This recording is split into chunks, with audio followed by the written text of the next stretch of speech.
Здравствуйте, друзья мои, с вами Шамов Дмитрий. Долгое время я рассказываю и показываю вам о Японии, и за это время, думаю, некоторые из вас уже побывали в стране восходящего солнца, а некоторые только собираются отправиться в путешествие. И я подумал, что перед поездкой вам не лишним будет знать о том, что вас ждет и с какими трудностями вы сможете столкнуться, что позволит вам провести незабываемый отдых. В этом видео я расскажу вам о том, что нужно знать перед поездкой в Японию.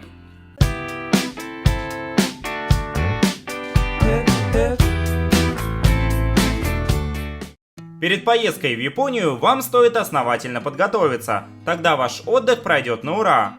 Во-первых, вам стоит заранее определиться, планируете ли вы путешествовать по Японии или нет. Если все же планируете посетить Киото, Осаку и другие города помимо Токио, то я бы очень рекомендовал вам приобрести JR Pass. Это некий проездной, который можно приобрести только в своей стране, не в Японии, и который позволяет вам кататься по всей стране практически на всех видах транспорта, кроме нескольких самых быстрых синкансенов и самолетов. Проездные бывают на 7 дней, на 2 и на 3 недели. Чем дольше, тем дороже. На данный момент JR Pass на неделю стоит 29 110 йен, что около 18 тысяч рублей. С одной стороны кажется, что это довольно дорого, но на самом деле проездной окупится уже за одну поездку из Токио до Осаки и обратно. Можно объездить всю страну. Обратите внимание, что JR Pass могут купить только туристы, приезжающие на срок от 15 дней до 3 месяцев. Чтобы поехать в Японию, вам нужно либо приглашение от японца, на основании которого вы можете сделать частную визу, либо надо получать туристическую визу, для которой необходимо предварительно забронировать отель в Японии. Дело в том, что отели бронируются на специальных сайтах, на которых зарегистрированы в основном дорогие гостиницы, ориентированные на туристов. Обычных небольших и дешевых отелей, которыми пользуются сами японцы, там не найдешь. А без брони через сайты визу не получить. Но есть выход. Вы бронируете хороший отель и подаете документы на визу. После того, как вам все подтверждают, вы просто бесплатно отменяете бронь и находите дешевый, подходящий вам отель. Таким образом, вы можете сэкономить на проживании чуть ли не в 5 раз. Только убедитесь, что в выбранном вами отеле при отмене брони не взимается дополнительная плата. Отправляясь в такую далекую страну, вы, конечно же, захотите связаться с вашими друзьями и родственниками, чтобы рассказать о ваших впечатлениях, а для этого нужен интернет. С вероятностью 95% в вашем номере отеля будет интернет, а вот в городе с этим будет намного сложнее. Бесплатный Wi-Fi не везде найдешь, даже в кафе и ресторанах, а если уж вы решили поездить по стране, то тут еще более печальная ситуация. Но есть отличный выход из этой ситуации.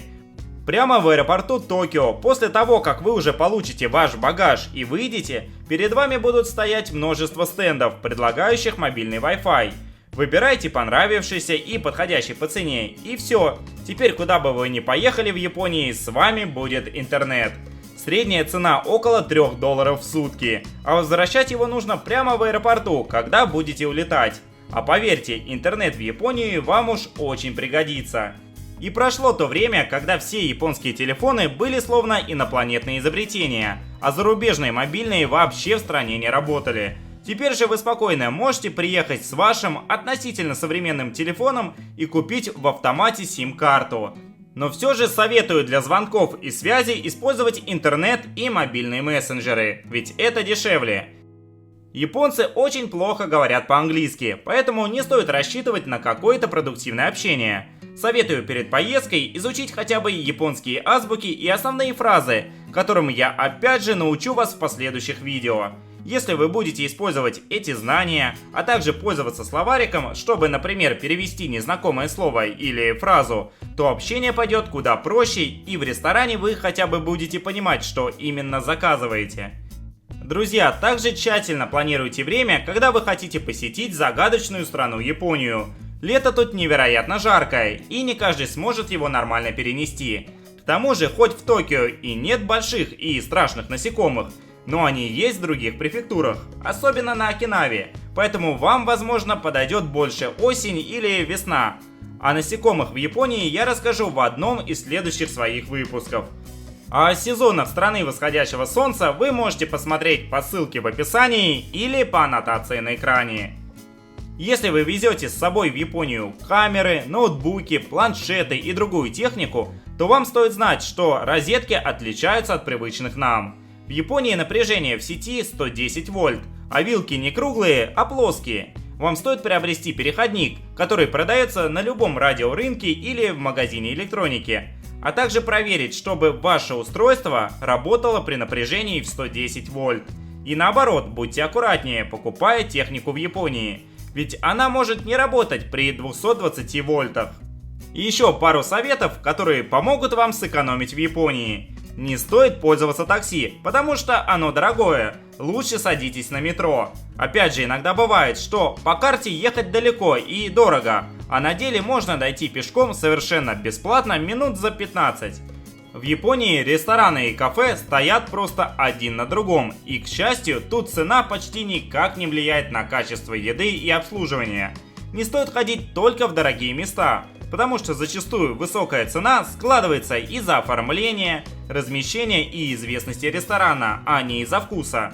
Кстати, в Японии не нужно оставлять чаевые, даже если очень хочется, поэтому платите только ту сумму, которая указана в чеке. Более подробно о том, что нельзя или нежелательно делать в Японии, вы можете посмотреть в другом моем видео. Ну что ж, друзья, надеюсь, что видео было вам полезно. Впереди будет еще много разных советов для туристов, поэтому следите за обновлениями на канале. Кстати, друзья, если вы интересуетесь не только Японией, но и Китаем, то советую вам подписаться на канал Амерлан ТВ. Амерлан интересно рассказывает о том, как живут в современном Китае, берет интервью, путешествует по стране, делится впечатлениями о необычных блюдах и обучает китайскому языку. Путешествуйте и открывайте Китай вместе с Амерлан ТВ. Ссылка в описании. Друзья, впереди будет еще много интересных видео, поэтому не забывайте подписываться на канал, оставляйте комментарии и ставьте большие пальцы вверх. До встречи в следующих роликах. До свидания.